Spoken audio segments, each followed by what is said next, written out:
Ẹ kú dédé àsìkò yìí, èyí làwọn ìròyìn tó jẹyọ nínú ìwé ìròyìn The Matrix tó jáde lónìí Ọjọ́bọ̀, Thursday ọjọ́ 24 oṣù kẹwàá ọdún 2024. Ẹniọlá Abọ́sẹ̀dé Sàlíù lórúkọ mi.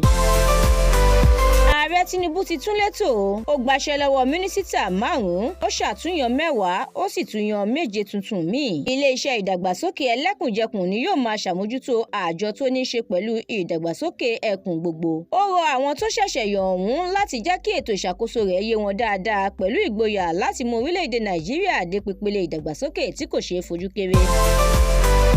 Ìyàlẹ́nu ńlá pẹ̀lú bí orí ṣe kó Adélabú, Màtàwálè, Oyètọ́lá àtàwọn míì yọ lọ́wọ́ ìyọnípò.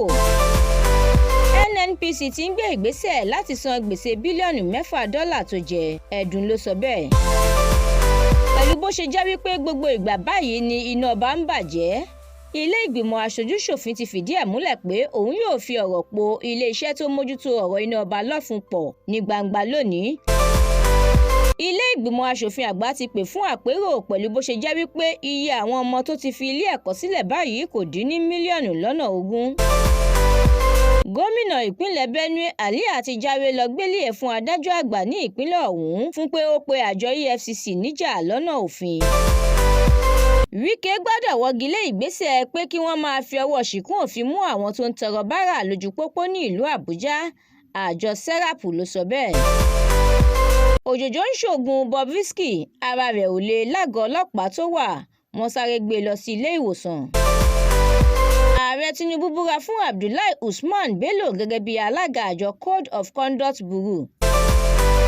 Ìròyìn eré ìdárayá, Dikko ní alága National Sports Commission báyìí pẹ̀lú bí ìjọba àpapọ̀ ṣe tú iléeṣẹ́ rẹ̀ tó mójútó ọ̀rọ̀ eré ìdárayá ìyẹn Ministry of Sports ká. Ẹ darapọ̀ mọ́ wa lójú òpó The Matrix lórí Facebook àti YouTube pẹ̀lú àwọn ojú òpó wa gbogbo láti jẹ̀gbádùn àwọn ìròyìn lóríṣiríṣi síwájú sí i. Àdúrà mọ́mi Balógun ló ṣe òǹgbùfọ̀ ìròyìn yìí. Ẹniọlá Sàlíù lórúkọ mi.